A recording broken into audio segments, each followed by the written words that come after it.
back, everyone, to These Aren't the Nerds You're Looking For. Kevin Hord here. Lorenzo Phan over here. Hey, buddy. How's the weather out there? You've had some fires and stuff, man. No good. Yeah. That's funny you say that. My cousins in Northern California just sent me a message that if things don't improve up there, I'm still welcome to show up. But they suggested I bring an air mask because as of right now, air quality index, which is not something I've ever worried about before, currently where they're at in San Jose, it's at like 182. And it's something like 0 to 50 is like fine. 50 to 100 is like, got to be careful. 100 to 150 is like, okay, things are bad. 150 is like, you should probably wear a mask before you fuck your shit up, you know. Interesting. So they're at 182. And San Francisco itself is at 250 it's showing. So Yikes. that's real bad. That's really, really bad. Now, did all of this start because of one idiot in a campfire? For the one actually called Campfire, I don't know. It's called Campfire because it's based on the area. Gotcha. Not because it was started as a campfire. Gotcha. So the other one, the one that's closer down here, was Woolsey Fire. So it's an area around Malibu or something like that. So that was some sheep that built up some static electricity. Right. Exactly, yeah. That one is crazy because it's something like, I forgot the exact number, but it was like 90,000 acres or something like that burned. Yeah, I think overall in California it's been like 160,000 acres. That's a lot. It's freaking insane. Yeah, Woolsey Fire, I'm looking it up right now, is 97,620 acres is the last update I'm seeing on it. And the campfire in Northern California is by far the deadliest fire that California has ever seen. It was somewhere, I don't remember off the top of my head, but it was somewhere in like the 60s, 62 sounds like the number of people that have died as a result of the fire. Yeah, it's not good. And yeah, it's pretty crazy. So that's kind of the current state here for as of when we're recording this. This episode, of course, is coming out much later, but still something to mention to our listeners who may not be from the area. The kind of situations I find myself under. It's not affecting me directly as of where I live, but it's still kind of something I look out for. And it affects the air quality around me for sure. Yeah, this is coming out December 12th. So yeah, a couple of weeks before Christmas. If my math is correct, that 97,625 acres is equal to about 1,525 square miles. So I heard that. Yeah, that sounds about right. That would put it at about 3 or 4 times the size of San Francisco itself, I believe. That's about 6 or 8 Manhattans. Right. And the only reason I know this is I want to say this is a really weird measure of comparison, but I don't do well with square miles or size for anything really. Like, I've talked to you offline about the size of my own apartment and looking into other apartments and how much bigger that is. And right. I had this discussion with you weeks ago, and I honestly already forgot how the square footage of my own apartment is, you know. Just off the top of my head anyways. But Walt Disney World is, I think, like 42 or 48 square miles, which is equal to 1 San Francisco or 2 Manhattans. So yeah, and you're talking about like the entire property, right? Not just the park itself. Yeah. Yeah, the complex itself, everything they own, the space in between, all the swamps and hotels and Disney Springs and the other hotels and all that. So golf courses. That's everything. That's the entire complex of Walt Disney World. Right. Is some 42 or 48, one of those two numbers. I can't remember off the top of my head either. But yeah. So as such, when you throw out, like 150 square miles and just extrapolate the math out from there, and yeah, we're talking huge. Like just dozens, scores of homes have been burned down, and Malibu, I believe, is the evacuation notice has been lifted recently, so some people are returning home or to whatever is left of where their home may have previously been. So it's right, and yeah, it's insane because the other thing too, as of this recording, which just to put a date on it, so it's very clear, it's November 16th, Friday. Thousand Oaks is still just kind of, they didn't have a chance to kind of get over the first tragedy that happened in the regarding the shootings, and the fire happened, right? Right. So it's been a weird mix of just everything happening all at once. So yeah, stuff's not been great. No. California can't catch a break for sure right now. Yeah, and fires are definitely just one of those yearly things that always happens, but just to see it on the scale it's different. I drove up to Hollywood yesterday after work, and I just driving up the 101, I could see smoke, which is intense, Mm-hmm. So, yeah. Yep, that's where I find myself in. But I believe you have some snow over there, right? Yeah, we I mean, in the scheme of things, we got about 6 inches of snow, which that's pretty good. It's a good amount. I mean, it's not a ton, right? Depending on where you're from, but in this area, I will say that this is the most snow that we've had at one time in the past 5 years. Wow. It's more snow than we had last year altogether. And it all fell relatively quickly. It dumped pretty hard, and then it just kind of flurried for, another, 6 to 10 hours-ish, if you will. Mm-hmm. So I had quite a long day that started Wednesday morning. I got up at 5:30, was at work by 6:45, and essentially worked until about 11:30 Thursday morning. Wowza. So I think I was up for about 31 hours. I was able to go home and eat some cold leftover dinner, take a shower, lay down for about an hour, maybe an hour and a half, which I didn't sleep that entire time, but got a little bit of a nap in, and then back up and back out pushing snow, and the roads were fucking terrible.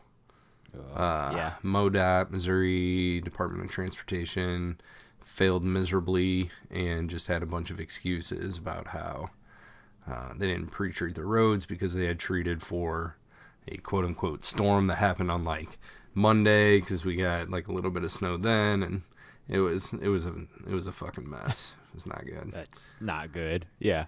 But yeah, we made it through, so equipment survived, and everybody I know is safe. Listening to like the radio and the weather reporter, traffic report, it was just basically any road, any highway that you're on, there are going to be accidents everywhere. There are going to be cars off the road. There's going to be people stranded. Like, double your commute time. Take it easy. Play it safe. And, basically don't travel if you don't have to. Right. It's always a good plan as well. And I think that everybody kind of got that in their heads, like, hey, this snow is actually going to be substantial for the first time in a long time. So by 5 a.m., everybody was hitting the highway, and it was just, I didn't see too many people off the side of the road. and no like major accidents that I witnessed, but it was just solid traffic wherever you went. Like the local roads were better than the highways. It was an interesting day and a half for sure. So, fun stuff. Oh, surely. Weather is crazy. Nature is crazy. So. Yeah, so Lorenzo and I have been talking off air, trying to coordinate when we're recording and stuff, and the weather and other extraneous factors have kind of put a damper on that. So we're gonna hop into this and talk about the Mandalore Plot. Right. Yeah. So what do we got for this one? I haven't. Go ahead. Nope. Go ahead. What you got? I have an air date of January 29th, 2010. Yep, right? That is correct. We're on season 2, episode 12. Also correct. How many episodes are in this season, by the way? Are we about halfway through? Past 20, halfway? Both season 1 and season 2, and I think season 3 all had 22. Okay. Season 4 and season 5 had 20, and then season 6 is the Lost Missions with 13. So that totals 121, and then we took the movie and broke it down into 4 separate episodes.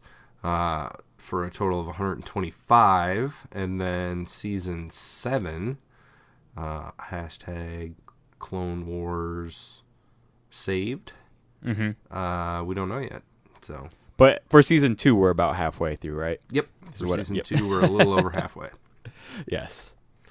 So yeah, but yeah, you bring up a good point. Clone Wars saved. I don't know how long that's supposed to be. So. Yeah, we don't know how long that's going to be. As I don't even know how long Resistance is going to be. So. That's what I was going to say. As we're recording this, we're not really sure how long Resistance is going to be continuing. Right. It's going to be multi-season, and apparently parallel the sequel trilogy. So, I mean, by mid-December of 2018, we may know a little more, but like Lorenzo said, it's November 16th here right now, so we don't know that stuff for sure. But yeah, the Mandalore Plot, Season 2, Episode 12, production number of Season 2, or 213, 2.13 million viewers, directed by Kyle Dunleavy, written by Melinda Sue and Drew Z. Greenberg. Yep. Fortune cookie on this one says, if you ignore the past, you jeopardize the future. So who you got for this one? This feels Obi-Wan-ish. Like a later stage Obi-Wan as well. Like a Luke, like talking to Luke sort of Obi-Wan. Yeah, so like Ghost Obi-Wan. Yeah, Ghost Obi-Wan, Force Ghost Obi-Wan. I dig it. That's what I'm feeling here. Yeah, I was thinking Qui-Gon, but that didn't feel quite right. And then I was leaning towards Obi-Wan, but I think you're right with the Force Ghost Obi-Wan there. Yeah, like it's a quote that sort of ties into this episode, but really, yeah, if attributed to somebody, it would have to be a much elder Obi-Wan rather than the Obi-Wan of the episode we are about to discuss here. Right. Totally agree with you. So newsreel starts with, of all things, Mace Windu in Cad Bane's trap from several episodes ago. And then jumps into a whole bunch of new shit that we have not seen yet. Yep. To try to, I guess, to kind of bring us up to speed on what's going on. So, as the episode proper starts, Obi-Wan is sent to Mandalore to check up on what is called the Council of Neutral Systems. And there is a rumor that they are essentially building an army or an alliance with the Separatists. So Obi-Wan's got to head there to investigate. So he goes to Mandalore, which is a really, really whitewashed landscape. Like, the planet is just kind of barren looking, which I was super surprised because I remember Mandalore being completely different.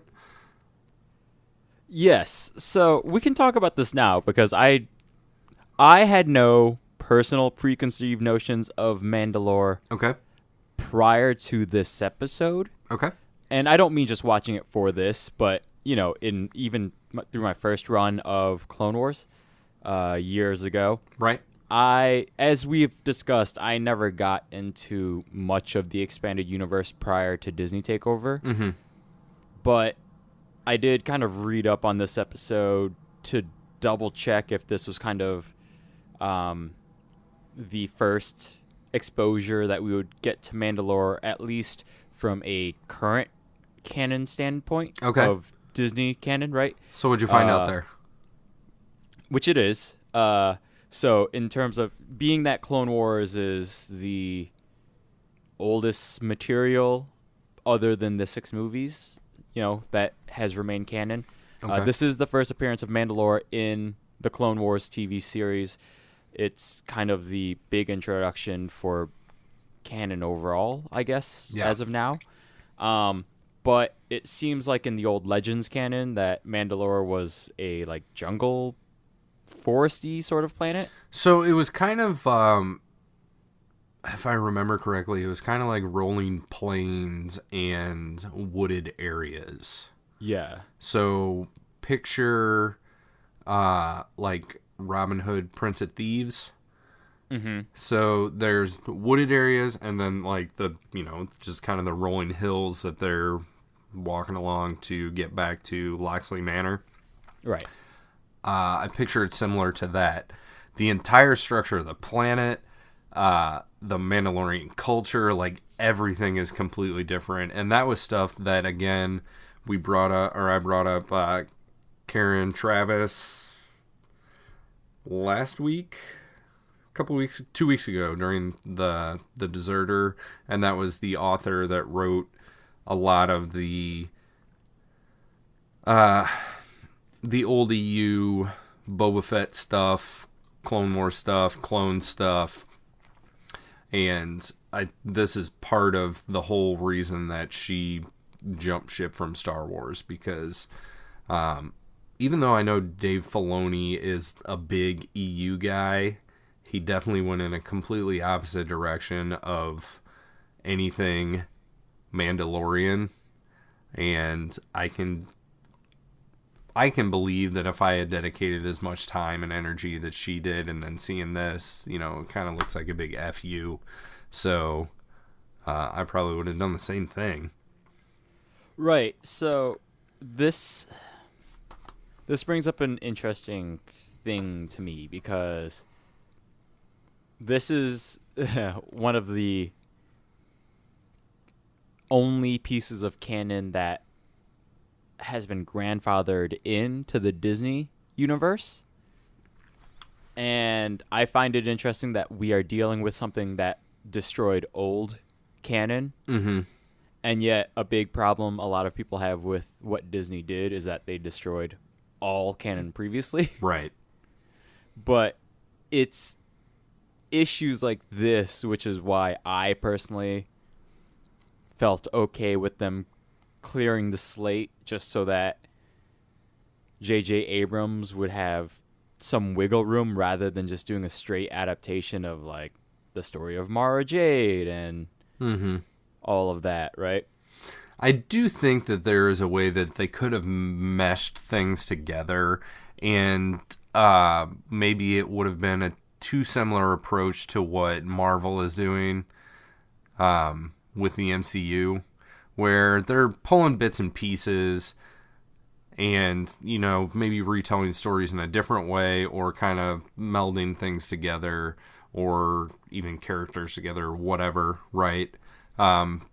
It was that's MCU is going to be a little bit different, only because until recently, the canon itself is still contained to those 1920 movies, right, and TV shows and stuff like that. So in terms of changing things up from the comics, right? This is an adaptation of comics, right? Whereas old EU Legends, and if Disney didn't throw it out, what would be episodes 7, 8, 9 that would still have to be one coherent universe rather than like this is an adaptation of these stories. Right. Right. Does that make sense? It does. And I have definitely come to terms with why it happened. It doesn't make me like it anymore because there is a lot of that old EU that was just fucking amazing.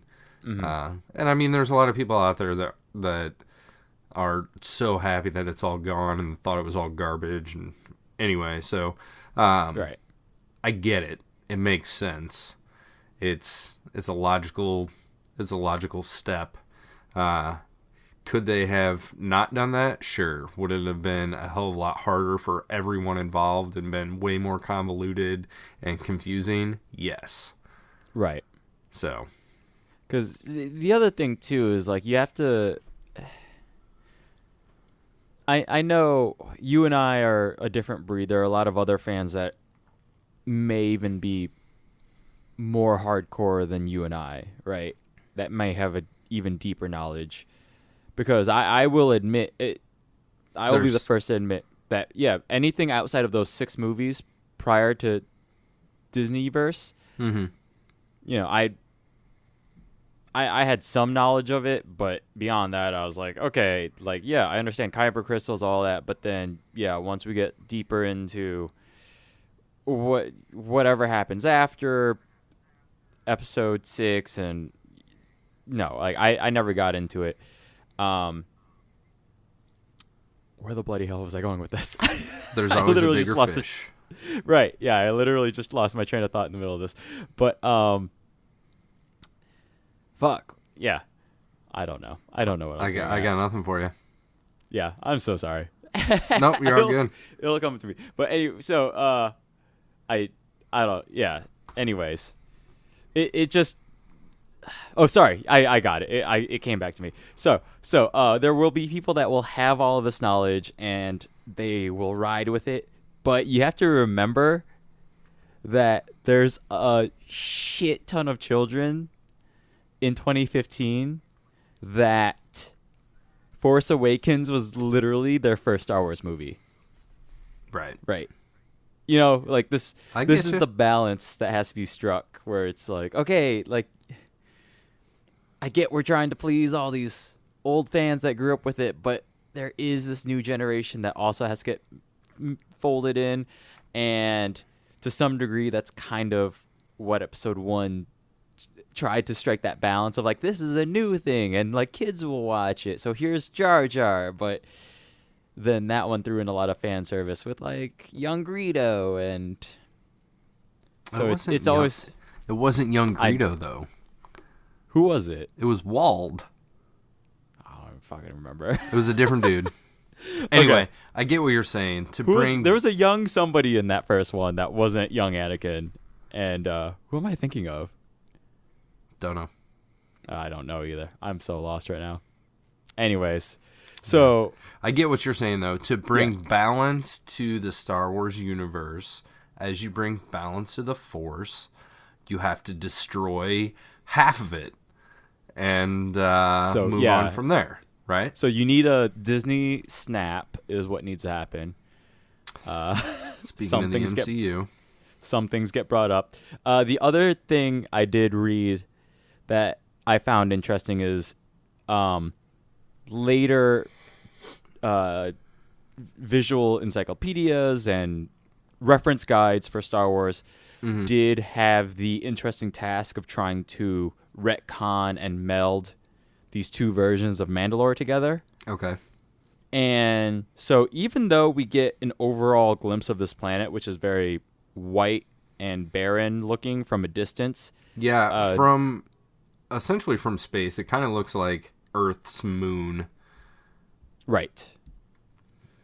So there was a few reference books or atlases or something like that that tried to say like part of it is a desert and part of it is forested and part of it has grassy lands. So I think it would have been I think they could have just taken this episode and ran with it because so Mandalore itself is, I don't know if it's a desert, I don't know if it's rock, because you don't see it. Like Well, you don't see Right. it close up. You just see it like in these like cut-in shots or like these approaching shots where like Obi-Wan is landing or somebody's taking off and going somewhere else.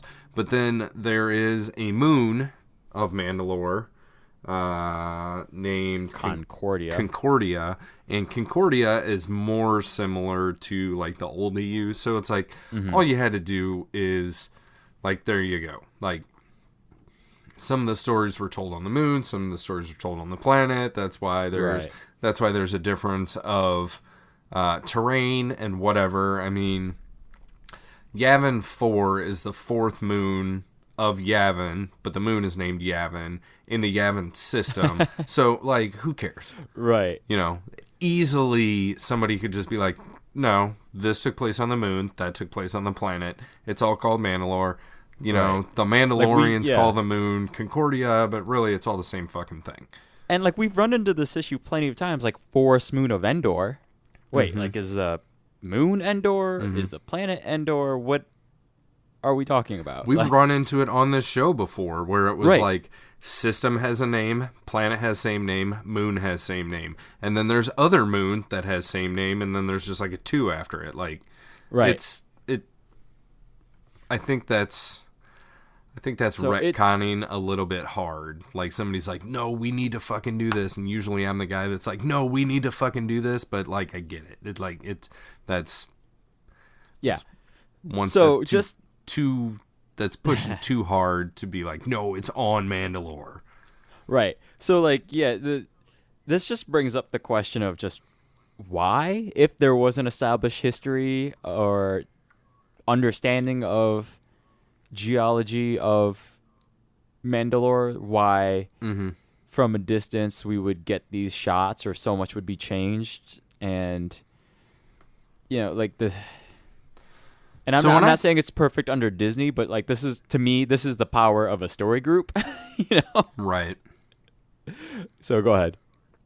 I'm thinking it probably had to do with the fact that so most of this episode either takes place like in one of these, in a city, and the cities are very geometric. Like all the buildings are geometric. The trees are even trimmed in like geometric cubes and shit. So you only see the actual planet on like landing approach or takeoff, right? Right. And then most of the terrain that you see is on Concordia. So somebody probably fucked something up along the way. So then it became somebody else's job to go back and say, okay, there's like, we got to do this thing and this thing to like make sure everything is all smooth, and overthought it instead of just going, no, this took place on the moon, this took place on the planet, blah, blah, whatever, right? So there was probably like some minor mistake, and a story was in the works on the forested planet of Mandalore, and then somebody else is like, no. Look at this episode or do whatever. Like, nope, it's right here. Fucking Wikipedia, blah, blah, blah. I also honestly think it could just be a budget issue of trying to animate forage, I guess.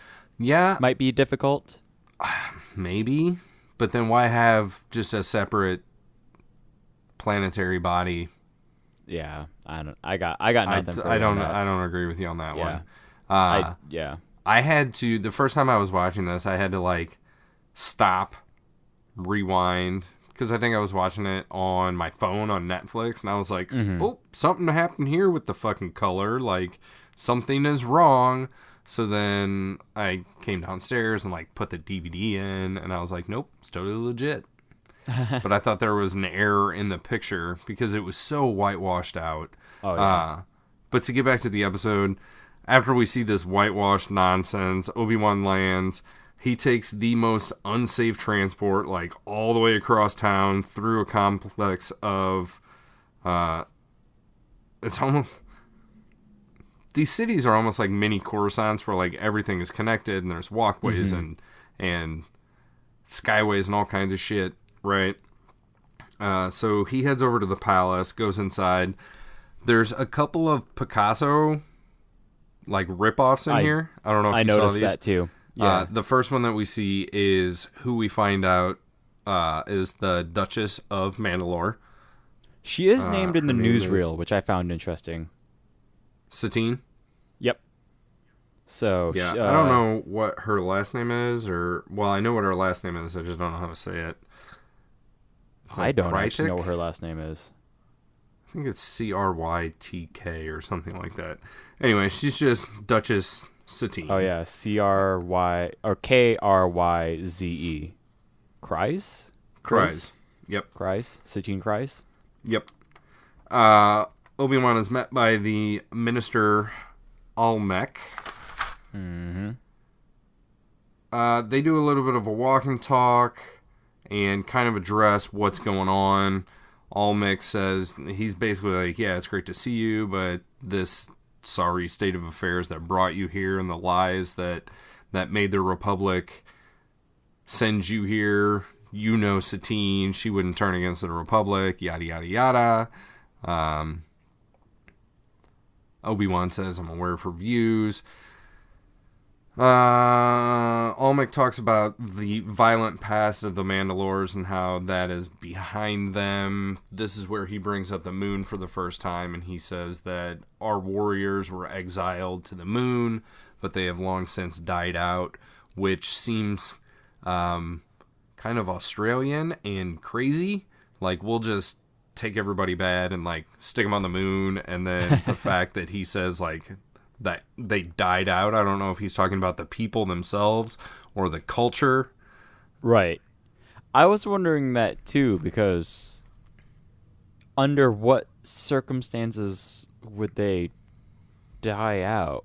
But it definitely sounds like he's talking about the people, but thinking about it, he's probably talking about like the warrior culture died out. Yeah. But again, it's just like weird that a belief system could die out too, right? And hey, I mean, I guess it happened with the Jedi. That's true. But it's I know we're talking like 8-9 years after the fact, but just the idea that an idea can die is interesting to me. Just considering the political climate we're under, where just like certain obvious truths are suddenly not true anymore. Yeah, well, I mean, to quote Obi-Wan, it's from a certain point of view. Yeah. You know. So that, or I also honestly thought that Almec here was just wholesale lying, possibly, too. Like, it's a big PR move. I think that he believes it. I don't know that everyone believes it, but I think that he believes it. I think he believes in like the purity of Mandalore and that this ex-warrior culture is truly gone. I don't think he was trying to be deceitful. Yeah, maybe hopeful, but not deceitful. So Obi-Wan essentially challenges him and says, "Are you sure? Like, I just met this dude named Jango Fett." And Almec calls him just a common bounty hunter and basically says, I don't know how he got that armor anyway. At this point, Satine comes in, and she is basically mocking Obi-Wan when she says hello to him. She calls him my shining Jedi Knight to the rescue once again. She takes her throne, and there's like this weird like shimmery music, and like the thing like lights up. It's a very bizarre thing. So Obi-Wan compliments her beauty. They kind of exchange words back and forth. What do we got? There's definitely like a subtext that's handled with the subtlety of a sledgehammer here. Yeah, there's some sexual tension here. Yes, definitely. And bare minimum, like a hint of history between the two of them. Right. That is definitely explored moving forward. So I've got a note about a hollow. We want to show her some sort of hollow here. Yeah, so he explains that they've recently run into somebody attacking them wearing Mandalorian armor. I'm going to stop phrasing it that way only because that takes a long ass time. So I'm just going to keep calling them a Mandalorian. But it's kind of, again, from Olmec's perspective, it's again just somebody who happens to have Mandalorian armor. Mm-hmm. But as you pointed out, like the belief is that Mandalorians would not attack in such a manner, right? Right. Just because for brevity, for brevity, I will refer to this entity as a Mandalorian attacker or something like that, right? But yeah, sure. Call him a Mandalorian. The longer version is like it's somebody with armor, but Almec would say that's just an imposter, right? Yeah, Almec totally disagrees with Obi-Wan. He wants to know where the prisoner is, so Obi-Wan tells him like the dude committed suicide instead of submitting himself to questioning by the Republic. Which is hardcore, you know? Like, and then like somebody has to believe in something really strong. Right. You know? To kill themselves? Right. It seems like maybe this might be a reoccurring thing that's going to happen. We shall see. Right. So there's some more back and forth, right? Yeah, there's a bunch of back and forth between Obi-Wan Satine, and Obi-Wan and Almec pops in, and it's basically like, why are you here? Satine accuses the Senate, and Obi-Wan's like, nope, it was the Jedi. So Satine's like, yeah, sure, okay, I believe you. They have a walk and talk. Obi-Wan takes her hand, which is weird. Almec scowls at them completely. So we get a nice Star Wars wipe. They're outside, still on a walk and talk. There's a lot of walk and talks in this episode. My note is that they're literally walking on a glass ceiling. Yep. The roof of this place is glass. There's some planters with these very pristinely manicured trees that have all of their foliage is shaped into cubes. As they're walking around and talking, Satine basically says, I can't believe that these renegades are the ones you're looking for. She's talking about what was known as Death Watch. Yep. And they're referred to as a rogue group. Yep. Political extremists, one could also say. Yeah, perhaps. She says they idolize past warriors, and essentially they're working on it. Like, they know who they are. It's just a small group of people. They're under control. The investigation is ongoing. Obi-Wan's like, big group, widespread, what's going on? Like, question. And she says, no, but we tracked them to the moon. So this is where the moon Concordia comes in. Again, like this, but I don't know why they had to track them there. Like, hello, big surprise. You sent all of your fucking warriors to the moon. And right. And later you find out that there are some secret Mandalorian warriors and you had to track them to the moon. Like, that should have been the first place you looked, right? Obi-Wan basically says, hope you're right. So we do cut up to the moon. We see a Mandalorian talking with Dooku via hologram. They discuss a plan of action. Death Watch is to take over Mandalore with the Separatist support, so it's exactly what Obi-Wan thinks it is, except for maybe the planet of Mandalore isn't part of this scheme. Maybe. Right. We'll find out. But I will say, after finishing this episode, I kind of wish this scene wasn't in here. The scene of this dude talking to Count Dooku. Okay. Just because while I understand Satine's point of view as they keep bickering back and forth, it so readily confirms everything Obi-Wan is saying. Right. So that it kind of one-sides everything for the rest of this episode. It does leave a mystery of who's behind the mask, right? A little it kind bit, of keeps, yeah. Sort of, yeah, it keeps that alive to some degree. But I would have carry on, and then I will explain what I would have liked. What I think would have helped if that scene had been removed. Here's what I like about this scene. This Mandalorian is like, we're gonna take over the fucking government. Like, we're gonna go down there, guns blazing. We got plenty of people. We're good to go. And Dooku essentially presents like an alternative plan, and I called it the boring plan, which involves the Senate. And he says that they need to like kind of expose themselves or something, so that then the Senate sends like Republic troops to Mandalore, and then the people of Mandalore get mad and then like rebel against the Republic, and then they'll join Death Watch. It's like this long convoluted way of like tricking the people into being like, yay, Death Watch, let's go. Right. But they're named Death Watch, and the people of Mandalore are pacifist. Like, Dooku sat on his little round spinny chair and thought way too long and way too hard of like some weird just a long way of trying to win a popularity. Palpatonian contest of popularity, exactly like you said. Like, this isn't the way that normal things work. Like, this is the way that Sheev Palpatine decided that he was going to take power as in the long run. Through the people, yeah. Well, let's move on to the next scene, because the next scene definitely.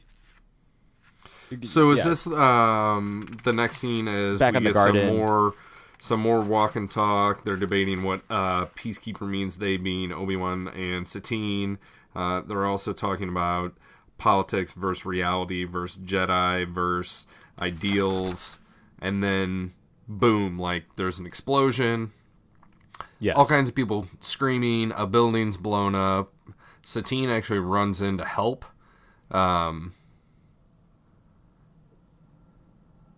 Obi-Wan says the attack is too big. Bunch of hooligans. Satine says that it has to be an off-worlder. And then you see this symbol pop up. And she says that's the symbol of Death Watch. That's their crest. Right. Obi-Wan says this is beyond vandalism. This is a political statement. You're against you and your government. And then sends Satine back to the palace. Obi-Wan tries to take command of this entire situation. He wants to interview everyone. He says, no one gets to leave. Everyone has to stay until I talk to them. Which, this is a rooftop with many, many, many, many people. Right. And many ways off. Right. So You're real a guy quick, from nowhere. Yeah. Right. So real quick, my point is, I would have rather that at the very least that last scene with Dooku kind of get pushed after the explosion. Totally. It kind of ruins any surprise or shock that we could have gotten from the explosion, because we know that the plot is afoot. Right. I am totally down for that, and like I said earlier, when there's a lot of walk and talk in this episode. This is a very dialogue-heavy episode.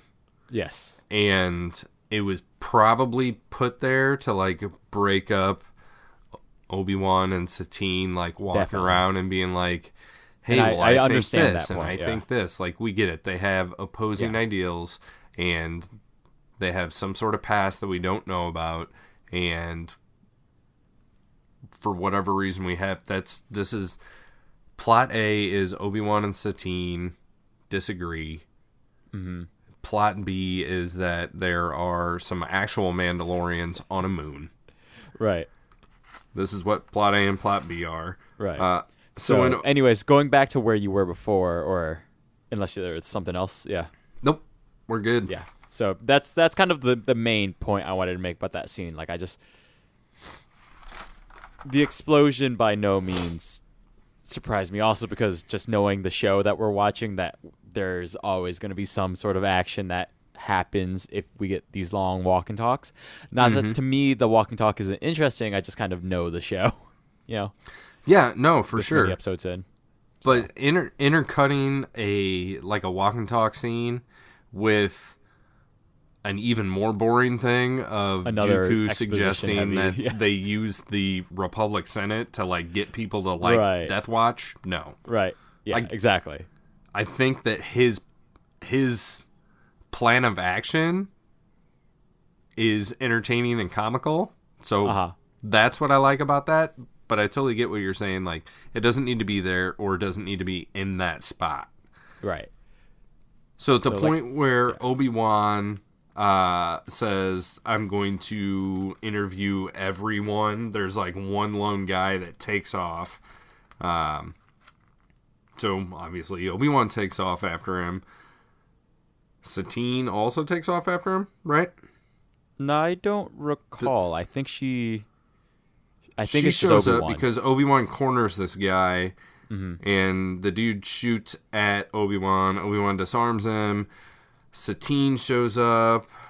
Obi-Wan is distracted by telling her what's going on, and then the dude just runs over to this ledge, says something in what we find out is Concordian, and commits suicide by breaking the glass ceiling. He just falls off the edge down onto this glass roof.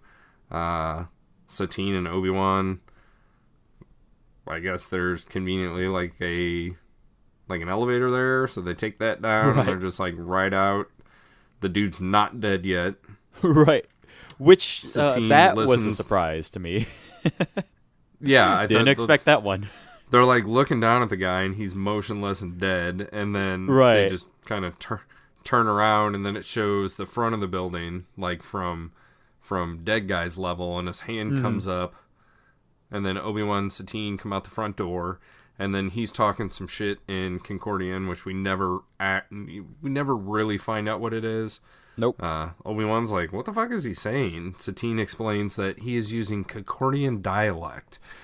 Yeah. This is but not that dialect. wasn't the fucking question. Well, and it's I was also about to not say the dialect. same thing. I was about to say the fucking same thing. This I don't get, because your analogy of Australia was something I didn't think about prior, but it perfectly fits. Australians don't speak their own fucking language. They just have a different accent, you know. And yes, and you slang, could say that is a dialect of like a different of the Queen's English, right? Right. Because the terminology and the slang is different. Yeah. So like, yes, it's a different dialect. Right. Right. This is if these two languages are incoherent to one another, that's not a fucking dialect. I agree with you. So yeah, it would be different if like all the other people on the planet of Mandalore were speaking something more similar to this dialect of Concordia, but they're not. They're speaking basic. Like, this is just the moon language. This is the language of the moon Mandalorians, the Moondalorians, right? Mm-hmm. So, for Obi-Wan to be like, what the fuck is he saying? Like, that's a legit question. Right. But she never answers him, and that also bothers me. Because, from this point, at this point, it's weird to me that she's not telling, because like the cynic in me would be like, what is she hiding, right? Or why is she sympathetic to this dude that just ran and then jumped, right? Is it a confession? Obi-Wan totally is, because like the first thing that he wants to do after that, he's like, oh really, Concordian dialect? Okay, well I need to go to the moon. Right. And Satine's like, no, you can't. And he's like, yeah, I can. She's like, nope, you can't go without me. And he was like, no, I don't need you. And she's like, no, you need me, because without me, you don't have like the political liaison. You're just going to be like some dude that showed up. Right? Right. So I guess he agrees. Specifically what she says is, without me, you will have no progress, especially since you've been involved with the death of a Concordian. And he's like, I didn't fucking kill him. It's like, I was standing there and the dude jumped off a building. And she's like, I know that, but they don't know that. But they wouldn't, like... Well, she says specifically, she kind of says something that's a lot more ass in friendliness levels, where he says, I didn't kill him, and she says, I know that. That's the only reason I'm still talking to you. Right. Which is a dick thing to say, because a dude, like, this is where I get really confused about her neutrality, in that she is sympathizing with a dude who just killed himself, but he ran at the scene of a crime, and she's not telling anybody what he said, but it is a Concordian accent or whatever. Right. So then, like, there are so many things here that really bother me about her attempt to display neutrality. Well, so she doesn't claim to be neutral, right? She just claims to... She's the head of the Council of Neutrality, or neutral whatever, right? Council of Neutral Systems. So... Right. She's neutral between the Separatist and the Republic, but she's not neutral in her opinion of the people of her planet/moon? Maybe? I guess. But then also, again, this is somebody who ran the scene of a bombing of an official palace, of which, you know, she's the head of this planet. Mm-hmm. It was an assassination on her life, and yet she's gonna be a dick towards Obi-Wan, who has been expressing concern over her safety. Maybe she just wants to be close to him. So she's like, nope, I'm going with you. I gotta go with you. That's fine. It's just everything else leading up to it where she's just being an asshole about, like, well, I wouldn't talk to you if you did kill this guy. Like, well, I mean, yeah, like, that would be understandable, I guess, but, like, at the same time, like, that is the dead guy is the guy who tried to kill you. Mm-hmm. Right? So I guess she doesn't see it as, like, an assassination attempt? Which is just foolish, you know. My other thought was, how would anybody on Concordia know that Obi-Wan Kenobi had anything to do with this guy jumping off a building? I don't. Yeah, I was curious about these assumptions that they were making back and forth, you know, or that she... Yeah, I don't know. Yeah. Yeah. Anyways, we can carry on from this. Yeah, so they board a transport ship, whatever you want to call it, and they go up to the moon. And while they're on the way, instead of a walk and talk, they have like a fly and talk. And they're talking about what the function of the moon is. Because when Obi-Wan sees it, he's like, oh, I thought this place was agricultural. And Satine's like, no. Well, it was, but then it like became like a mining deal. But that nearly destroyed like all of the forests, and there's now growing back. And what I'd like to say is that the space shot of Mandalore looks like the moon. The space shot of Concordia is like all green and brown and looks like Endor. So right. I don't know why Obi-Wan looked at it and was like aghast, like, oh my God, I thought you had agriculture here. And she's like, no, mining. If you I agree. I don't know how you discern that. Yeah. If you would have reversed these two, like, planetary body designs, would have made way more sense.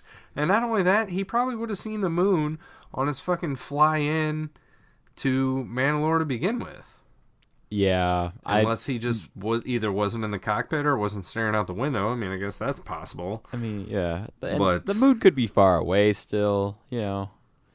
Maybe? Right. Like, it took 3 days for Neil Armstrong and Buzz Aldrin to make their way to the moon, right? They don't have hyperspace travel. That's true. But it's still very far away. It's a you know, even in our skyline, it's a little dot up there in the sky, you know. I'm disagreeing with you. I feel like we've flip-flopped. Usually I'm the one that's like fighting for all these mundane details, and you're like, nope, this is dumb. Nope. I'm not saying that it's right. I'm just trying to play devil's advocate on that one. I understand. Mm-hmm. I disagree. Because random fact, the other 7 planets would fit in the space between Earth and the Moon. So that's how much space is in between the Earth and the Moon. Even Jupiter? Yep. All 7 other planets. I'm going to look into that one. Definitely do. But that I'm saying that as fact. If you find out otherwise, you can shut me down on that one. But anyway, we'll move forward, and then we'll come back to that one. That will just hang out there for a second. So they land and take the most impractical ramp out of the ship, where like a section of it drops down close to the floor, and then the floor of that section just like tilts down, and then you got to walk down that. It's a dumb design.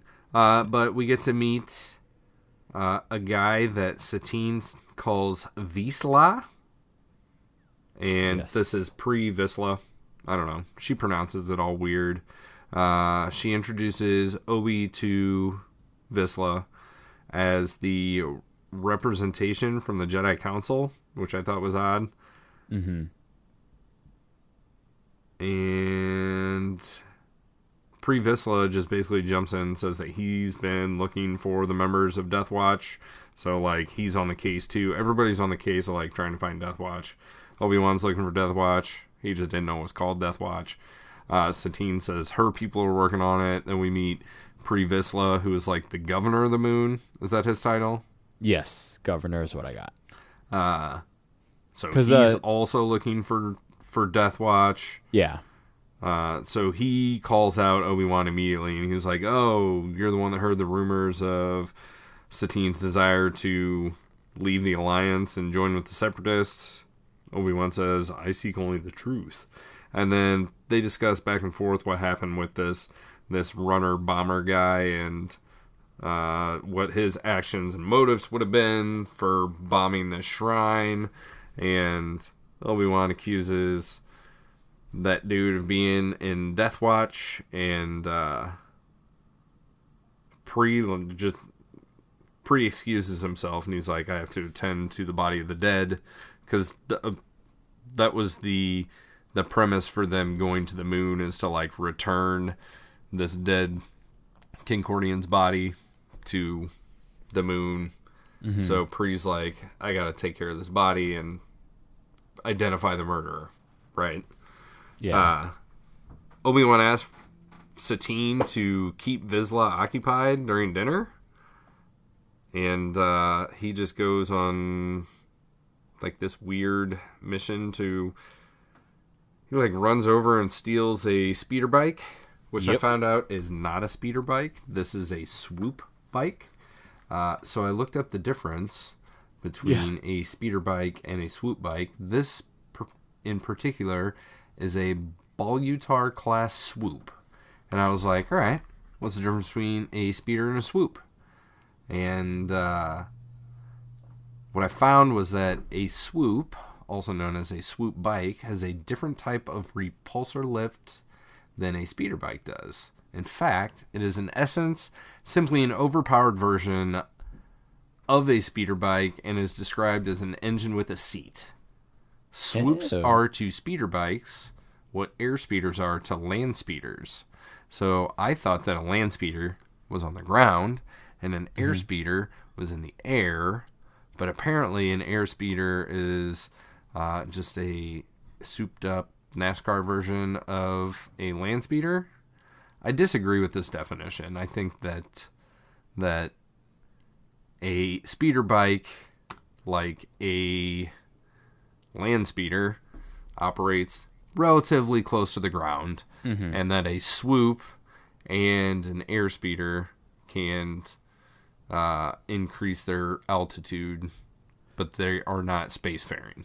Right, because I think I understand what you're saying, but then, and I generally would agree with you, but I think the thing with like land speeders is they can still traverse those elevated traffic lanes of like Coruscant, right? Well, that would be an airspeeder. Right, yeah, so that's kind of your thinking. Yeah. But otherwise, like airspeeder. They can have the same like, so even with the same body type and all that, you know, to you like a land speeder is specifically locked. A land speeder is like what Luke has on Tatooine. Like it hovers close to the ground. Mm-hmm. It doesn't fly into the air. Right. But theoretically, that vessel has the ability to lift higher, right? We just never see it happen. Maybe. Right. So that's kind of I would agree I agree with you from before, but I forgot what I was watching recently that changed.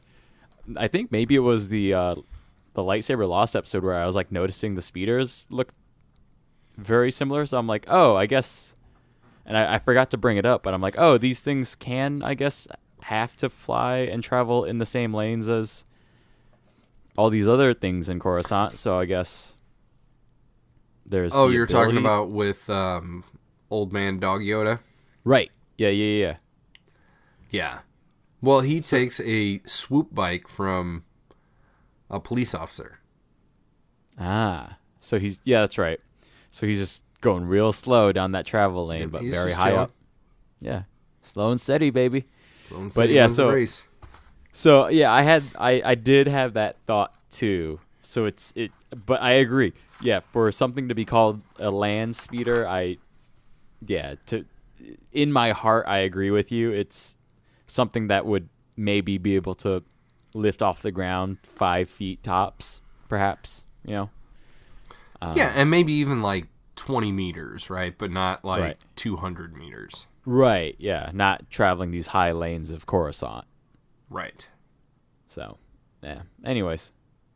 Yeah, that's what I got. Yeah. So Obi-Wan goes on the search. Before he leaves, he gives Satine an earpiece, and he's like, stick this in your ear so I can communicate with you. And I thought it was nice that he gave her like 2 pieces. Right. One is the traditional like wrist comm that you see the various Jedi have. Yep. Usually Obi-Wan's got one, Annie's got one, Ahsoka's got one. Mm-hmm. So he gave her both pieces. He gave her the piece that goes in her ear, and he gave her the piece that goes on her wrist. I thought that was nice. Yeah. He takes off on this swoop bike, and then he's like speeding through some forests, which conveniently have like a nice little path to follow to some mines. We get this weird establishing shot where it like where right now we're kind of cutting back and forth between Obi-Wan on his mission and Satine like going to dinner with Vizsla and like trying to convince him that Obi-Wan is meditating. That's why Obi-Wan's not there. She's like, I don't know. He went to meditate. He's a Jedi. He's stupid. Whatever. Like, we're here. Let's eat dinner without him.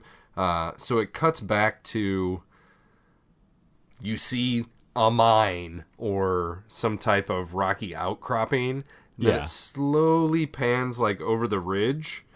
And then you see Obi-Wan just like drive up and like park at the back door and then just like walk in the back door. Mm-hmm. It's another one of those things where it's like, what the fuck is going on here? Right. I don't know. Whatever. I guess that's fine, but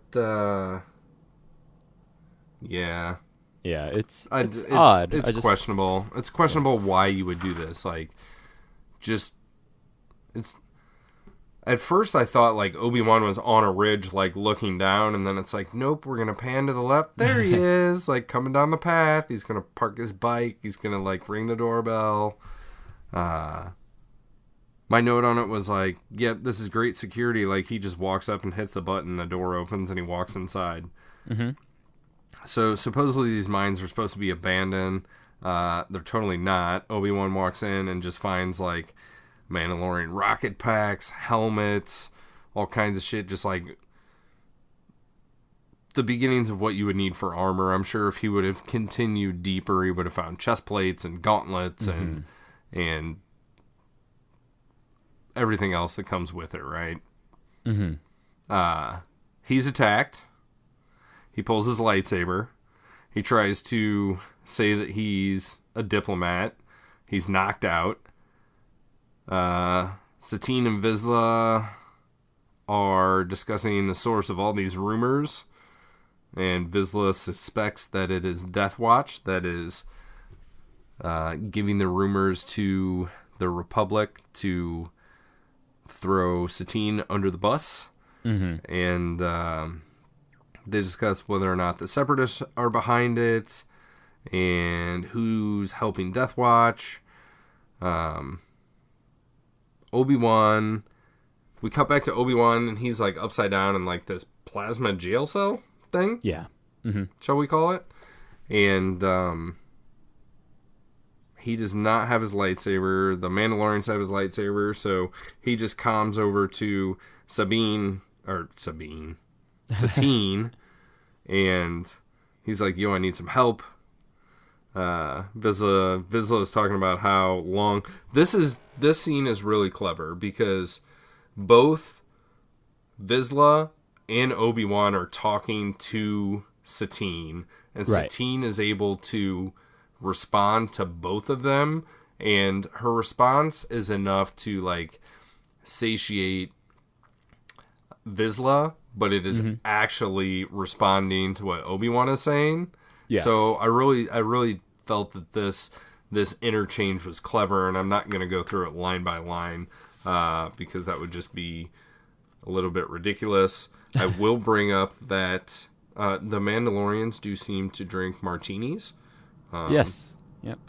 Which I enjoy a nice martini. Gin, not vodka. But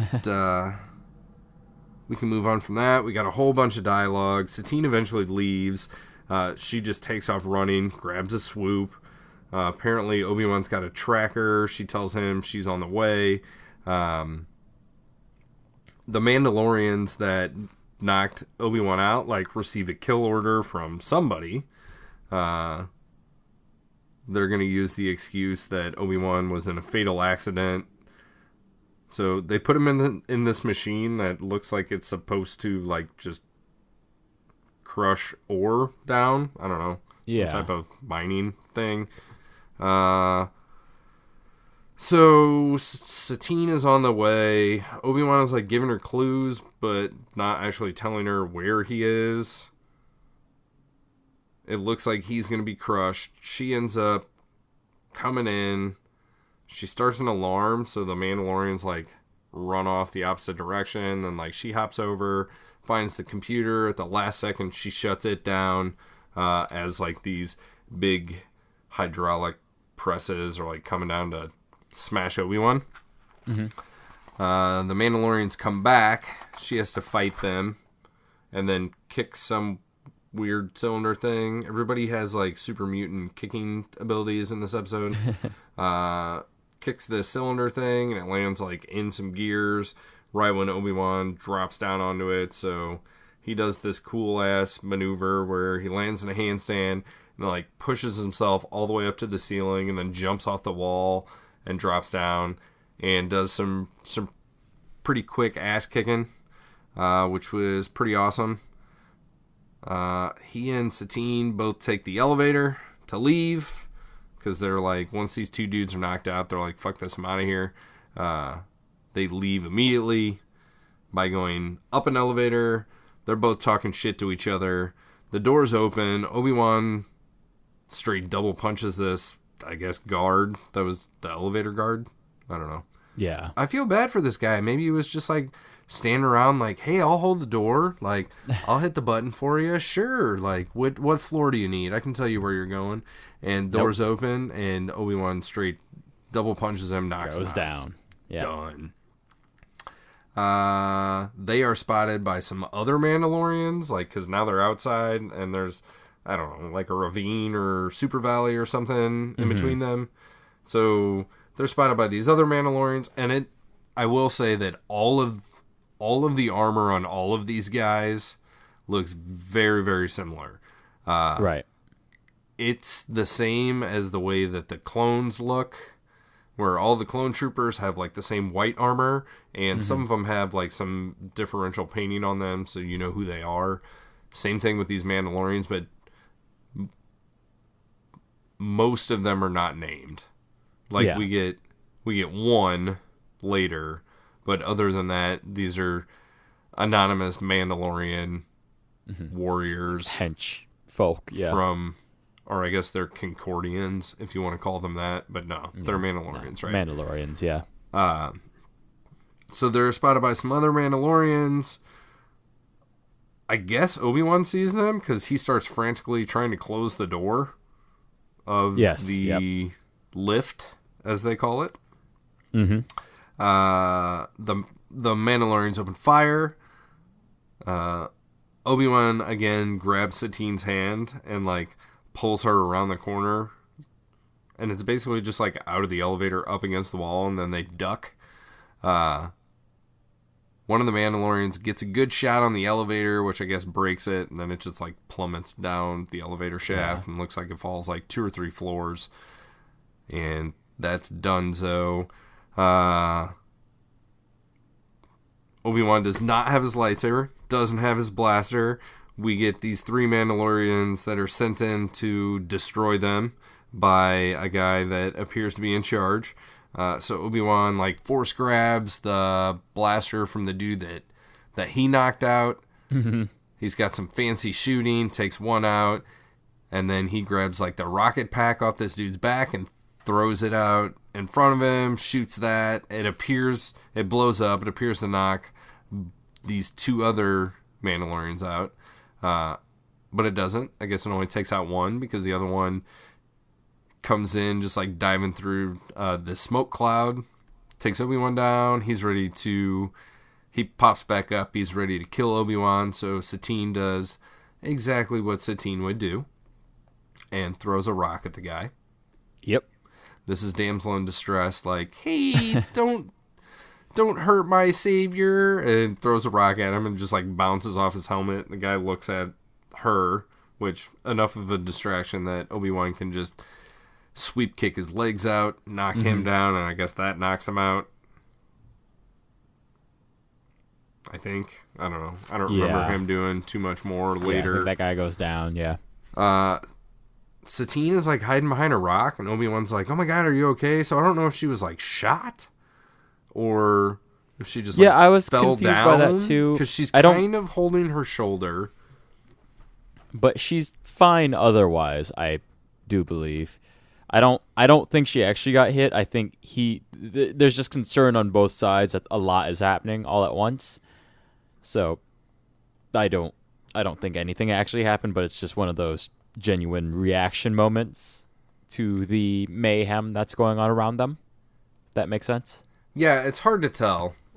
She's down on her butt, holding her shoulder, and Obi-Wan is concerned, but this is the only time that this is ever brought up. Yeah. Like, she might as well have a paper cut and be like, ow, paper cut, and then never say anything about it again. We don't really know. So there's like the Mandalorian that's in charge tells everybody else, like, abandon moon, everybody get to your ships and get the fuck out of here. Like, we've been found out, we've been had. Right. Abandon ship.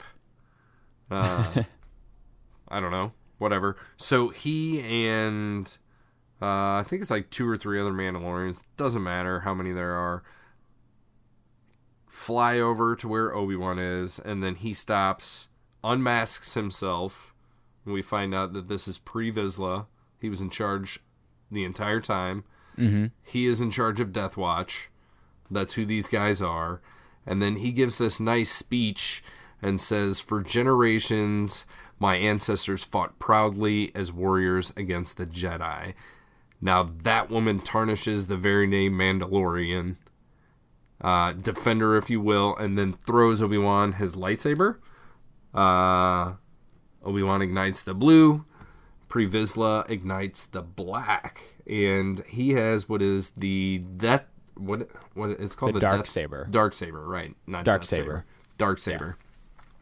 So Vizsla also has like a little speech about where this thing came from, and apparently he says it was stolen from the Jedi Temple, right? Yeah, so there is some history to this darksaber. A lot of it comes from pre-Vizsla. It's apparently a saber that's been passed down through the Vizsla family generations. Looking into it, it does seem that pre-Vizsla is the descendant of some Jedi of some sort. Tarre, T-A-R-R-E. Yeah, Tar or Tarre Vizsla. So saber came from that. It's just been passed on ever since, whether or not you have any force sensitivity.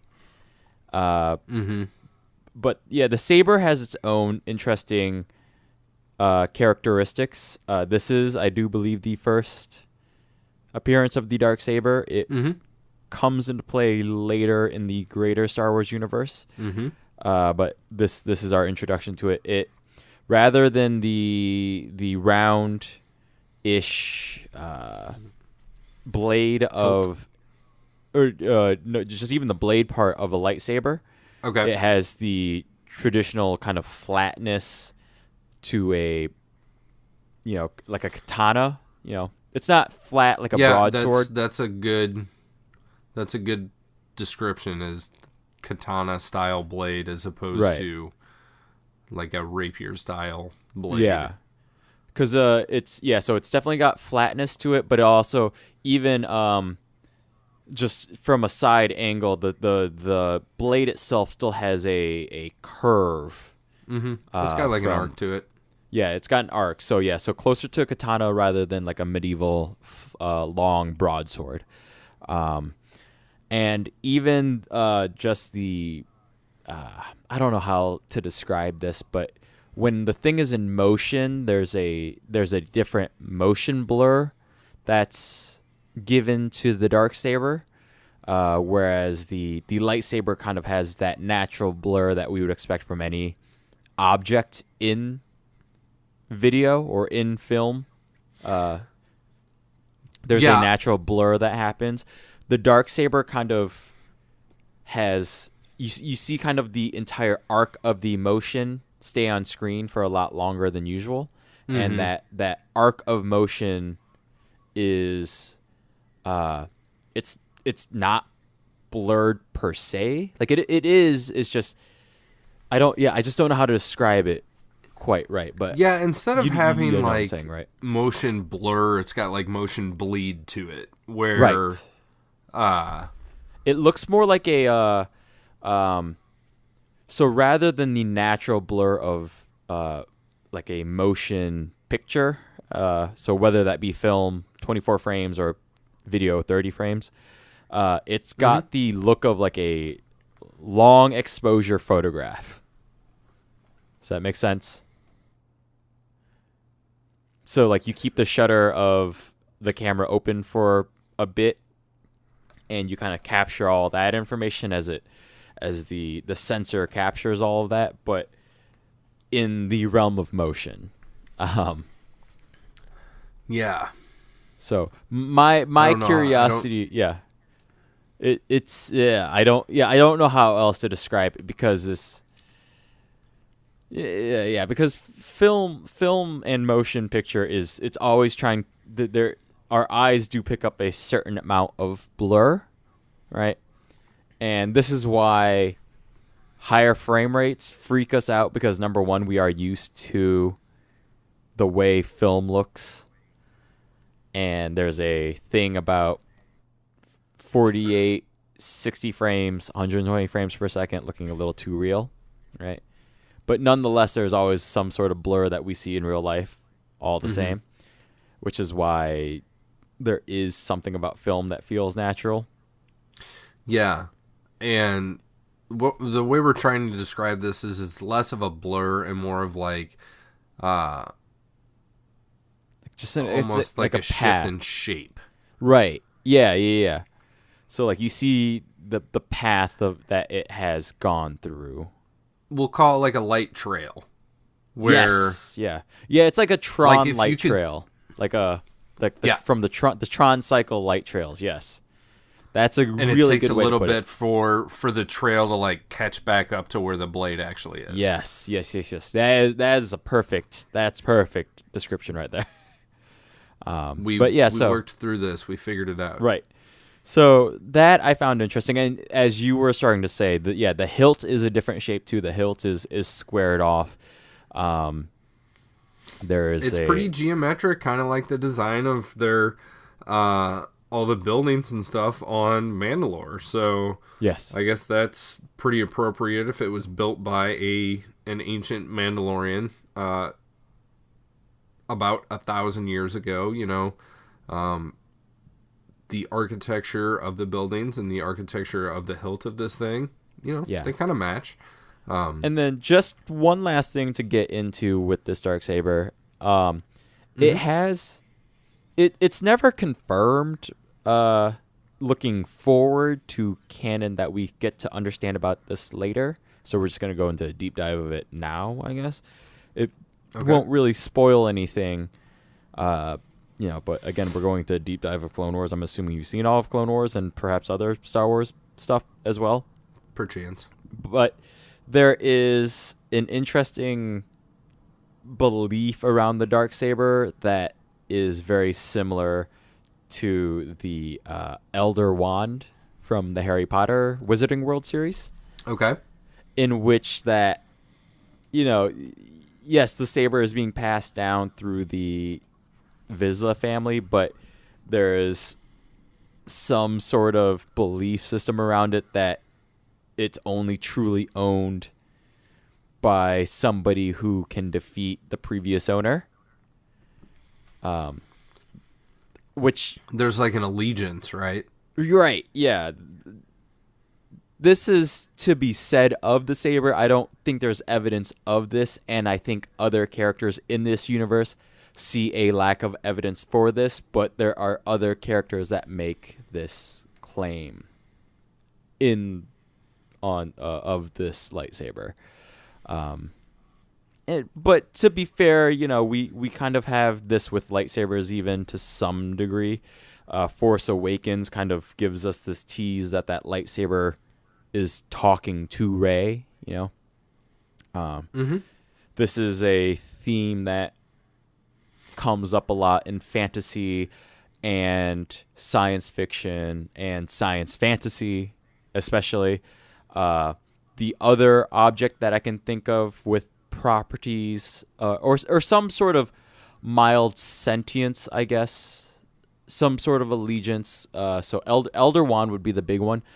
Doctor Who's TARDIS would kind of be the big player there. And the One Ring. Yep, the One Ring. Yep, has some allegiance as well. Yep, so exactly. There you go. So this is kind of a... But the ring's allegiance is more to itself and less to the user of the ring. Right. It's definitely a selfish symbiotic relationship there, rather than an altruistic one. But nonetheless, there is this common trope. I wouldn't call it a theme, but yeah, a common function of applying some sort of sentience to inanimate objects. Yeah. There's I'll agree stories. with that. Yeah, stories like to personify objects that kind of become icons in their own right. Sure. To talk about the blade of this thing, the reason it's called the Darksaber is because it is black Yes. bladed. So normally when you see a lightsaber, be it red, green, blue, purple, or other, when you look at the center of the blade, it is white light, and then the actual color is seen like on the fringes of it, whereas this thing is black in the center and has like the white fringe glow around the outside. I really like this. I thought it was cool. It's a unique take on a traditional weapon, and it's got enough things that are different to really make it stand apart. It's not just like, oh, Vizsla's got a lightsaber. It's like, ooh, Vizsla's got a dark saber. Like, Right. this is a fucking crazy thing. Like, I want to know more about this. Where'd this thing come from? Like, how did he get it? Why does he have it? He's not a Jedi. Like, Jedi and Sith have lightsabers, but this thing is completely different than what we've seen before. So, yeah, it's a pretty cool introduction. I agree. And completely agree. It's a pretty cool concept. So Vizsla and Obi-Wan engage in a lightsaber duel, and I couldn't tell if Obi-Wan was like holding back, but he gets his ass kicked for the first half of this battle. Vizsla definitely. Vizsla, it's not even just that Obi-Wan holds back. Vizsla definitely has some moves. Yeah, he's got some good moves. Like, right. Vizsla knows his way around the Darksaber. You know, it wasn't just passed on to him and he's just like, cool, great, and then throws it in the attic. Yeah. Right. He's definitely taking some pride in Darksaber ownership. We did have the unfortunate, like, pull a lightsaber out of your butt moment. Mm-hmm. Right, yeah. Because Obi-Wan's is, like, hanging on his belt. And he throws that to Obi-Wan, and then he's just like, here's mine. Check it out. But yeah, they do have a pretty quick fight, 30 seconds a minute, something like that. But it's dynamic, kind of, I guess. Yeah. Even though Obi-Wan is like, I don't know. It's hard to tell what Obi-Wan's doing because he's just kind of getting his ass beat down, and then all of a sudden the tides turn, and I don't know if Obi is just evaluating Vizsla's fighting style, because there's just like one series of blows and Vizsla's like down. Mm-hmm. Yeah. So what he does, he just lands the one good swing, I guess, or something like. And it might even just be like a fist to the chin or something. Something, yeah. It ends pretty quickly. It's like, fight starts. Ooh, this is gonna be cool. Oh shit, Obi-Wan's getting beat, and then Obi-Wan like recollects himself and is like, "Bam, bam, thank you, ma'am." Vizsla's on the ground. So naturally, Vizsla does what any upstanding warrior would do when he is defeated, and he tells his 3 henchmen to kill the other guy. Right. So they all lean forward and fire their back rockets at Obi-Wan, who deftly outmaneuvers said rockets and does some rocket dodging. So they fly out and make like a big arc, and then they're coming back. And my expectation was that Obi-Wan would dodge them again, and then they were gonna like hit the people that fired them off. Else. Right? Yeah. But I guess the angle of reattack was different, and Obi-Wan's like, "Oh shit, Satine." Satine. I don't know why I keep calling her Sabine. I mean, I do know why, but right, yeah. Yeah. He's like, "Oh shit, Satine," and grabs her and jumps down the elevator. And I guess that the lift was just like a few floors down or something. Or did they just like jump into the open door where they came from? It's hard to tell. So they just, because the elevator shaft is cleared, because like what had happened prior. So when the Mandalorians were shooting at them when they were leaving the gantry lift shaft, right? The elevator itself crashed. Had fallen, and then I guess that had just exploded at the bottom. Okay. Because when Obi-Wan and Satine jumped down the shaft of the thing, there is like some rubble at the bottom of wherever they're hopping. So yeah, I thought it was just like the top of the cart that they had ridden up in, and they got like knocked back down. But I mean, either way. Yeah. I just couldn't tell if they landed on something and then like rolled out through the door, or if they landed outside of the door, which I thought if you land outside of the door, then that's kind of weird. They kind but of whatever. like He's a Jedi. He's doing cool shit. Yeah, they kind of like hit the bottom and then like take a step out of the shaft or something like that. There's like a quick one like, oh, we got to the bottom and shit, like more shit's falling. Let's get out of from underneath where this explosion's coming. Satine hits the ground fucking hard.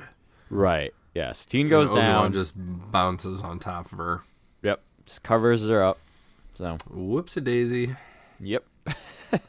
So these 3 back missiles explode inside the elevator shaft.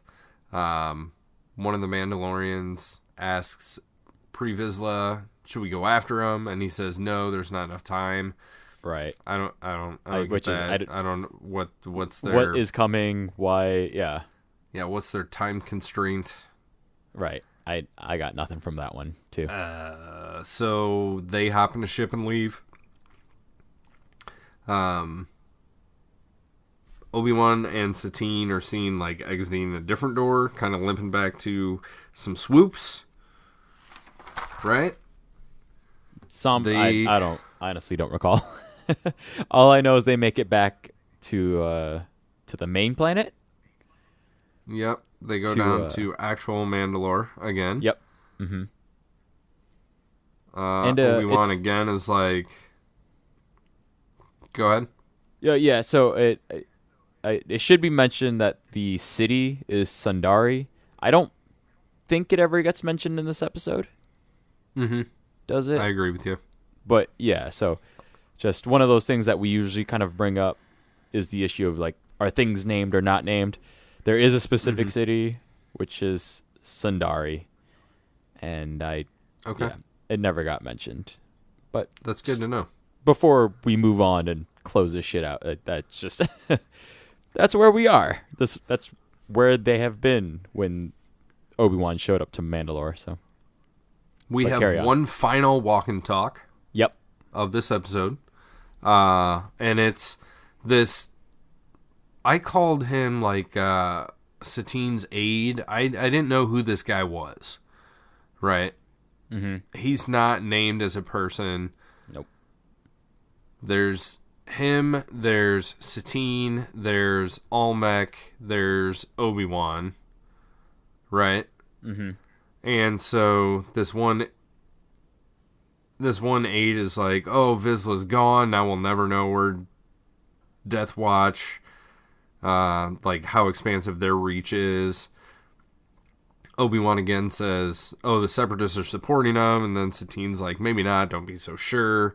And then she gives him a little diatribe of, don't you understand? I thought you would be the one to understand. Like, I don't want the Republic involved. I don't want the Senate involved. Like, we just want to be left alone. Like, we don't want anything to do with your war. You're not going to be able to pull me into it. And Obi-Wan basically says, well, might be too late for that one. Like, sorry, princess. And then all of a sudden, so Satine just kind of looks at him pissed, turns around, walks off. And then Anakin pops up. He's like, hey, boss, I'm here for the escort. Yep. Because even though Obi-Wan's a Jedi Knight, like, he also needs an escort. So they board a ship takes off. Boom, gone, see you later. Iris in, cue loud music, end of episode. Yep. Did they all get on the same ship? Yes. Okay. I believe we see them walking up that ramp. Okay. Following Satine. There is a little comment Anakin makes where it's like, you look tired. Like, yeah, I've been busy here on Mandalore. Something like that. He says more walking and talking. More walking and talking. Right. What does Obi-Wan say? He says, the peaceful tendencies of this planet have quite exhausted me, which I thought was hilarious. Yeah. Because, you would think that, I mean, I don't need to explain why it's funny. Do I need to explain why it's funny? You do not, no. Okay. It's funny. It's funny. It's quite funny. The two people I have as far as credits go for voice acting are Anna Graves plays Satine Kryze. We've heard her before. She was Sugi the bounty hunter. In Bounty Hunters, she was also Rummy Paramita. She plays a Senator Mina Tills, so she does some voice work. Looks like quite a bit of voice work on the Clone Wars. Looks like she will pop up in Rebels later when we get there down the road. So very nice. Yeah, I think she does a nice job. She plays well against James Arnold Taylor as Obi-Wan Kenobi, so they definitely have like a nice dynamic in their many walk and talks. So kudos to both of them. And then for Pre Vizsla, we have one Mr. Jon Favreau. Yep. I had completely forgotten that he had done the voice of Pre Vizsla, and something sparked in my mind after like the second or third scene of Pre Vizsla, and I was like, wait a second, I'm thinking this is Jon Favreau. I'm not going to look it up now, like I'm going to wait for the credits, but for some reason I think that's who it is. And it was like the Pre Vizsla with helmet on, like talking to Dooku, and then because his voice is ever so slightly different there than when he's like Pre Vizsla the governor, right? Yeah. And somehow I was able to pull it out of my brain and make it work, and I was happy to be correct. So Jon Favreau, of course, heading the Mandalorian's TV show, which is kind of fucking awesome now that I think about it. So yeah, and he did recently do voice work for Star Wars. Yeah, in Solo: A Star Wars Story. Solo. Yeah, he played Rio. So yeah, Rio was easier to pick out than Pre Vizsla was. Oh, for sure. As far as voice goes. So, do you got anything else for this before we give our opinions? Thumbs up, thumbs down, and beyond? No, that's kind of everything I got. I kind of explained the deep dives in the episode discussion itself, so I think I'm all covered. Darksaber, lore, all that, we're good there. Yeah, Darksaber, weirdness of planet/moon. Obi-Wan and Satine have some sort of history, although we don't know what it is, but not kind of goes from flirtatious and bantery to polite disagreement in this episode. Yeah, polite is generous, I would say. It's not disrespectful. It's definitely a aggressive disagreement, I guess. I don't. Yeah. And aggressive still not the right word either, but stern. I don't know either. Yeah, like aggressive, friendly disagreement. But there's an interesting arc that plays through this episode between Obi-Wan and Satine, which I found interesting. So, we can close it out.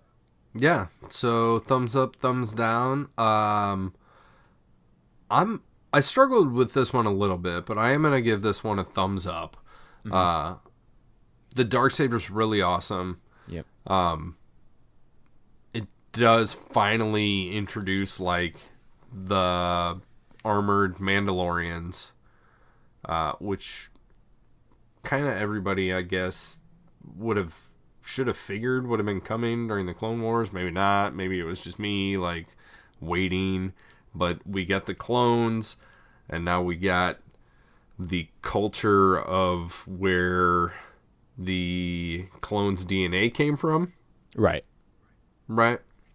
They're definitely not like two sides of the same coin. But it was nice. It was nice to see the Mandalorians. It's one of those things in Star Wars lore that is heavy because of Boba Fett. Right. and whether or not you agree with where the Mandalorians came from, because it's a lot different than the old EU, or if you think this is the way that it should have been all along. You know, it's up to you. But it's nice to introduce another group of people that you can either root for or root against, and it's not just Republic, Separatist, Republic, right. Separatist. You know, we have a different villain other than who we see in the live-action movies. You know, no Grievous. Mm-hmm. Minimal Dooku. I would say no Dooku, because right. It's a guy talking to Dooku, and then other shit happens anyway. And like you said, that scene could be removed completely, and maybe should have been, right? This Satine character, Duchess Satine, is, I think, great. Like, Obi-Wan finally has a little bit of, you know, he has a connection with a female character that we haven't seen before, and there's hints of history between them and separate from each other, but more history aside from, like, regular Jedi shit and Senate shit. So, yeah, that's my argument for my thumbs up. So yeah, I'm also gonna give this a thumbs up. I think this is definitely one of the stronger episodes of Clone Wars, especially up to this point. Cool. I've described this with other episodes before, both positive and negative, and there are most of the episodes that we have so far gone through. When I watch them in preparation for our recording and discussion of them, they are, in essence, me watching these episodes for the first time, even though I know I sat down and binge watched the entire series start to finish. Right. This is an episode that I definitely recall. I recall these, and I, even with other episodes, I'll kind of have a vague memory of the events and what happened. This one I remembered fairly accurately. Like, there are details here and there that I had completely forgotten about. But this is a more memorable episode, right? Satine especially is a very memorable character. And I'm not saying this episode is perfect. There are definitely still issues with it. But I think on the whole, this is a pretty good episode, I think. There's a lot of walking and talking. Like, yeah. It's so dialogue heavy, and it's so walkie-talkie. But at least of that, I was like almost looking for reasons to justify giving this thing a thumbs down. Like, I think it works, you know, because of it. It deserves a thumbs down, but I couldn't find it. No, to me, the walking and talking is always dynamic. They never really end up in a conversational cul-de-sac per se. Okay. Right. And the walking and talking, I would prefer walking and talking that at least lets me understand the characters rather than shoehorned action sequences that contribute nothing to anything, if that makes sense, right? It totally makes sense. So yes, even though there's a lot of walking and talking, I still found it dynamic. I still found it interesting. I still, how many episodes was that ago? Where I kind of explained that, which episode, the one touching upon like the purpose of war with, and how I was discussing introducing certain themes to children at an appropriate level, but still kind of giving them the idea that there are two sides to a single event that people can take away from it. I again, speaking of memorable episodes, I don't remember what the fuck I was talking about applying to. Maybe the Deserter?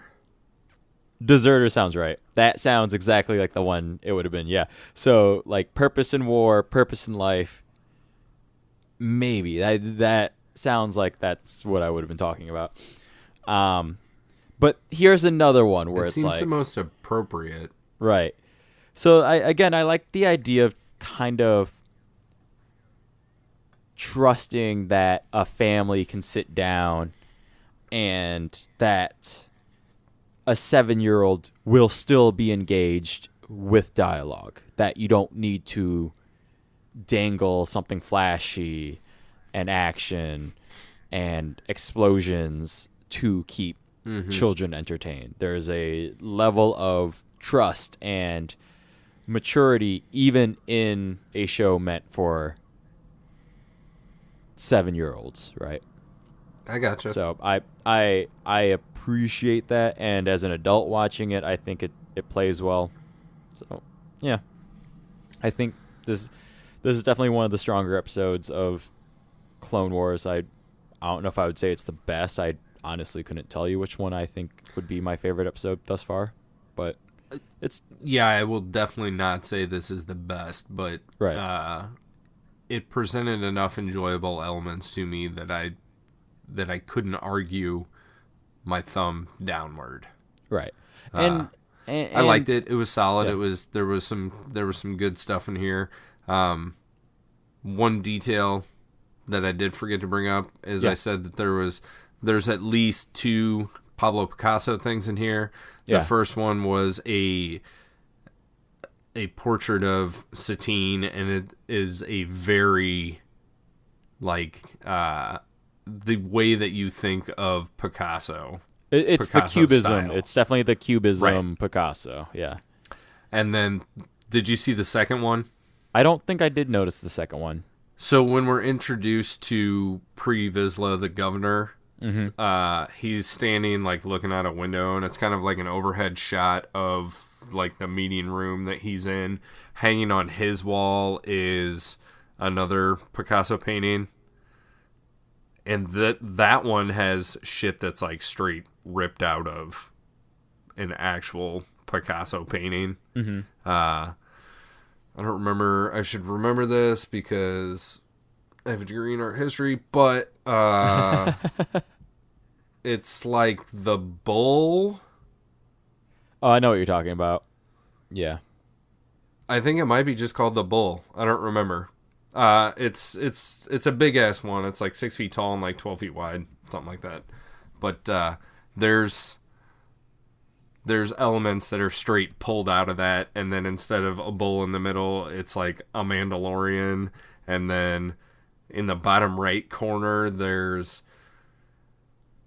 a figure's face in the original, and in this one it's the same face, but then it's holding a blaster. So, but yeah, I don't know whose idea that was, but I like stuff like that. Pull little bits of popular culture, shall we say, or historical culture, and stick them in as Easter eggs or whatever you want to call them. It works for me. Also, in a looking forward in a Thronian manner, right?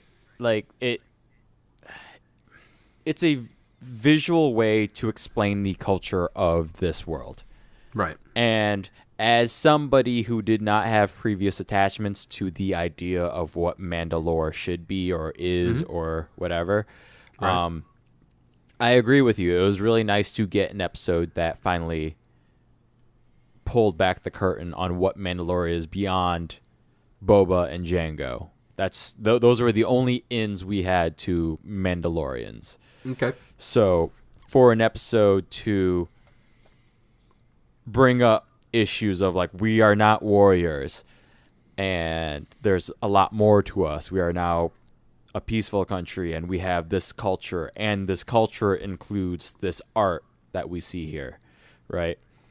So if you were trying to show that this is a country with perhaps progressive ideals or just open ideas of culture and art and stuff, jumping to Picasso is a very easy shorthand code to explain in one quick little moment, right?